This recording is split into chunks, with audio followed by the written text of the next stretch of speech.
আব্বু আম্মুর সাথে আমার তেমন একটা কখনোই ঘুরতে যাওয়া হয়নি। সত্যি বলতে নিজেরাই হয়তো তেমন একটা কোথাও ঘুরতে যায়নি, হয়তো ছেলে মেয়েদের সময় দিতে দিতে নিজেদেরকেই নিজেরা সময় দেয়নি। বাবা মায়েরা হয়তো এমনই হয়। আজকে একটু সুযোগ পেয়েছি আম্মুকে নিয়ে ঘুরতে যাওয়ার, তাই আর মিস করিনি।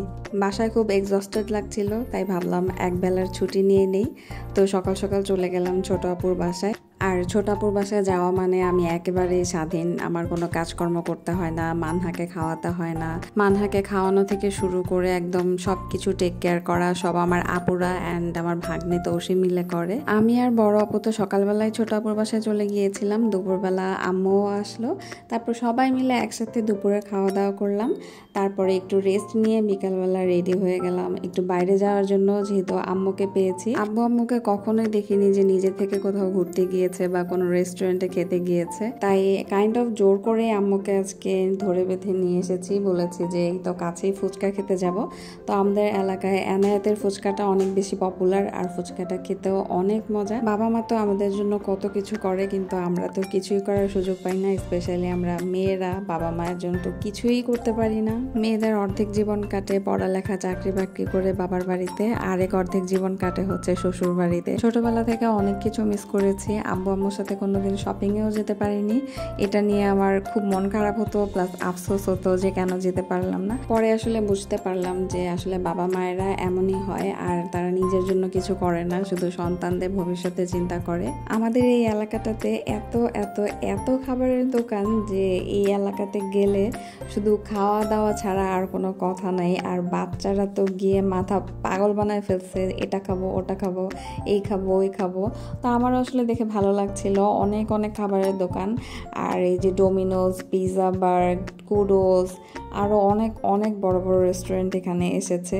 আর স্ট্রিট ফুডের মধ্যে কি নাই এখানে। তো বাচ্চারা বায়না ধরেছে তারা ওয়াফেল খাবে, আর আমি ওয়াফেলটা জীবনে কোনোদিন খাই নাই, ভাবলাম আমিও একটা নেই। আমিও একটা নর্মাল ওয়াফেল নিলাম। ওয়াফেলটা খেতে কিন্তু অনেক মজা ছিল, আর দাম ছিল মাত্র 100 টাকা। আর এর পাশে একটা ফ্রুটস রোল আইসক্রিম আছে না, ওগুলো আমার কখনো খাওয়া হয় নাই।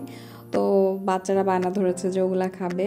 আমিও একটু ওদের থেকে ওই আইসক্রিমটা খেয়ে দেখলাম কেমন লাগে খেতে। ওটার মধ্যে আসলে মানে ফ্রুটসের একটা ফ্লেভার পাওয়া যায়, মোটামুটি খেতে অনেক মিষ্টি, সব মিলিয়ে খারাপ না, ভালোই খেতে। আমার আম্মু কিন্তু সবগুলো খাবার একটু একটু করে ট্রাই করছিল, আম্মু কিন্তু ভীষণ এনজয় করছিল। আমি আসলে ভিডিওতে দেখাতে পারছি না, কিন্তু আমি বুঝতে পারছিলাম যে আম্মু খুব এনজয় করছিল। আর আমার কাছে মনে হয় রেস্টুরেন্টে বসে খাওয়ার থেকে স্ট্রিট ফুড বা খোলা আকাশের নিচে বসে খেতে আরও বেশি ভালো লাগে। তো সব মিলিয়ে আম্মু কিন্তু অনেক বেশি এনজয় করছিল। আর যে ওয়াফেলটা আমি নিয়েছিলাম মানহাকেও একটু দিলাম খেতে, মানহাও কিন্তু ওয়াফেলটা খেতে অনেক বেশি পছন্দ করেছে। জিজ্ঞাসা করাতে আবার বলছিল মজা। সত্যি আই উইশ যদি এই সময়গুলোকে আমি বেঁধে ধরে রাখতে পারতাম, তাহলে অবশ্যই বেঁধে রাখতাম। এই সময়গুলো যে আসলে কতটা মূল্যবান এটা আমি বলে বোঝাতে পারবো না। আলহামদুলিল্লাহ। আর ওই যে আমার ছোট আপু আর আম্মু গিয়েছে সংসারের জিনিসপাতি কিনতে। তারপর আমার মোমো খেতে ইচ্ছা করছিল, তাই আমরা ওয়াসাবিতে চলে গেলাম। আর ওয়াসাবিটা একেবারে নতুন এসেছে এলাকাতে। তো ওয়াসাবিতে গিয়ে দেখলাম যে অনেক ভিড়, তো আমার আম্মু আর আপুরা ভিতরে ঢোকে নাই। তো পাশেই আবার একটা মানে এরকম হান্ডিপাতির দোকান ছিল। তো এই হান্ডি পাতিলের দোকানে তারা গিয়ে তারা আবার সংসারের জিনিসপত্র কেনা শুরু করে দিল। আম্মু আর আপুরা বাইরে গেলে যা হয় আর কি। তো ওয়াসাবিতে অনেক ভিড় ছিল, আসলে নতুন হয়েছে তো মোমো খাওয়ার জন্য আমাদের অনেকক্ষণ সময় অপেক্ষা করতে হয়েছিল। অবশেষে মোমো এসেছে, আর মোমো আসলে আমার কাছে এভারেজ মনে হয়েছে, অনেক বেশি মজা যে এমন না। তার থেকে আমার কাছে মনে হয়েছে আমরা যেখানে স্ট্রিট ফুড খাচ্ছিলাম ওখানের মোমোগুলো বেশি মজা লাগতো। তো যাই হোক, মোমো টোমো খাওয়া শেষ করে আমরা বাসা চলে এসেছি, আর কোথাও যাওয়া হয়নি, অলরেডি অনেক রাত হয়ে গিয়েছিল। তো হোপফুলি আমার আম্মু অনেক বেশি এনজয় করেছে। ইনশাল্লাহ খুব শীঘ্রই আব্বু আম্মু দুজনকে নিয়েই আমরা এরকম একটা প্ল্যান করব ইনশাল্লাহ, আশা করছি।